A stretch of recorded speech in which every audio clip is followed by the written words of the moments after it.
Halo semuanya, langsung aja nih. Hari ini kita mau bedah satu laporan yang lagi rame banget diomongin. Kita bakal ngupas tuntas laporan pemantauan dari Indonesia Corruption Watch atau ICW soal tata kelola program makan bergizi gratis alias MBG. Program ini kan digadang-gadang jadi langkah besar buat bangsa ya, tapi temuan di lapangan ternyata nunjukin realita yang jauh lebih rumit dari yang kita bayangin. Yuk kita mulai bedah laporannya.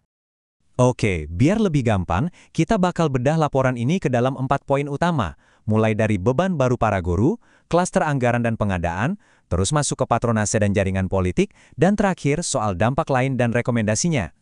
Kita masuk ke bagian pertama nih, beban baru para guru, dampak langsung pada tenaga pendidik. Coba deh kita perhatikan angka 173 keluhan dari portal pengaduan ICW ini. Dan yang menarik, ini tuh bukan cuma keluhan dari guru-guru baru loh. Kalian bisa lihat, mulai dari yang pengalamannya di bawah 5 tahun, 5-10 tahun, sampai yang udah ngabdi lebih dari 20 tahun, semuanya nyuarain keresahan yang sama. Jadi kerasa banget kan, masalah ini merata di semua level pengalaman. Terus, apa sih spesifiknya yang mereka keluhin? Nah, usut punya usut, logistik program ini ternyata lumayan mengganggu jam belajar. Bayangin aja, jam ngajar itu bisa kepotong 1-2 jam setiap hari. Kelas harus stop cuma buat bagi-bagi makanan, belum lagi anak-anak jadi susah fokus karena nungguin kapan jatah makan mereka nyampe. Dan ini nih yang bikin makin pusing. Guru-guru tiba-tiba ketambahan tugas jadi manajer logistik. Mereka harus ngurusin wadah makan yang hilang sampai ngedata alergi anak satu-satu. Repot banget kan? Di atas kertas sih janjinya lumayan manis ya. Guru yang ditunjuk jadi penanggung jawab dijanjikan insentif Rp100.000 per hari dari Badan Gizi Nasional. Tapi realita di lapangan, wah jauh beda.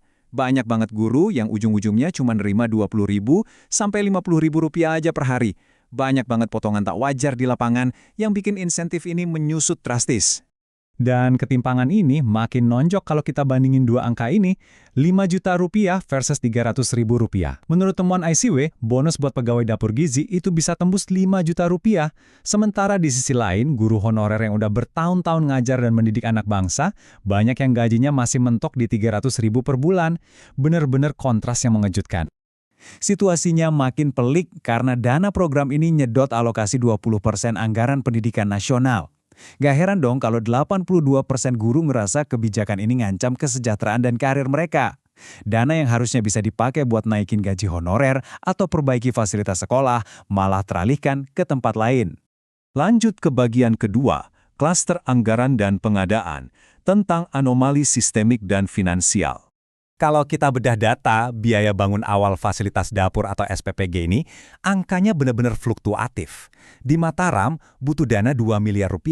Di Jogja, Rp1,5 miliar. Tapi begitu geser ke Kabupaten Bandung, angkanya melonjak jadi Rp2,5 miliar.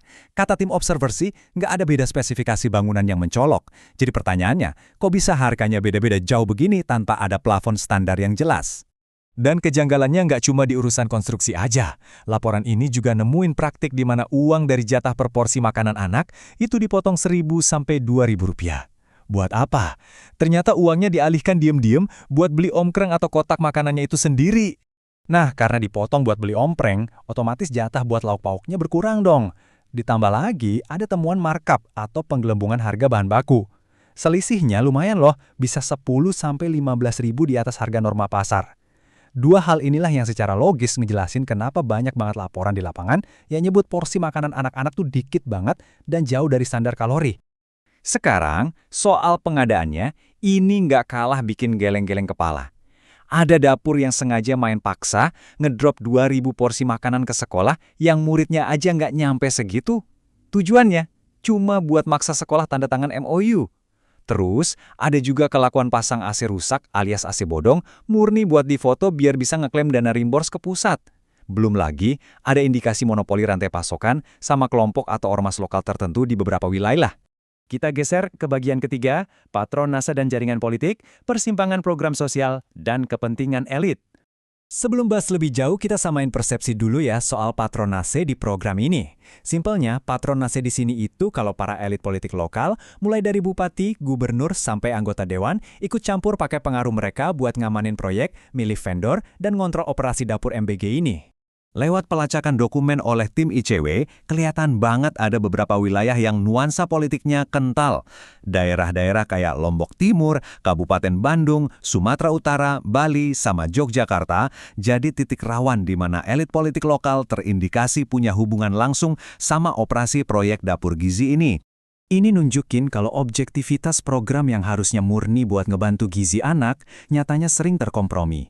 Mulai dari rekrutmen pegawai dapur, milih siapa yang nyuplai bahan makanan, sampai nentuin kemana makanan itu dikirim, ujung-ujungnya sering banget ngalir ngikutin jalur kepentingan jaringan politik lokal. Terakhir, kita masuk ke bagian keempat, dampak lain dan rekomendasi, tentang keselamatan dan arah kebijakan ke depan. Nah, temuan ini krusial banget karena langsung nyangkut keselamatan dasar anak-anak. Bayangin, di 12 lokasi dapur yang tersebar di wilayah segeda Bandung, Lombok, Jogja, dan Bali, ICW nemuin dapur-dapur ini beroperasi tanpa sertifikat kelayakan higiene dan sanitasi. Hal sebasic standar kebersihan aja dilanggar. Jadi nggak heran kan, belakangan ini sering banget seliweran berita soal anak sekolah yang keracunan makanan. Selain urusan aman atau enggaknya makanan, ada juga isu soal nasib pekerjanya nih. Angka Rp50.000 sampai Rp110.000 ini adalah upah harian buat relawan lokal yang kerja di dapur.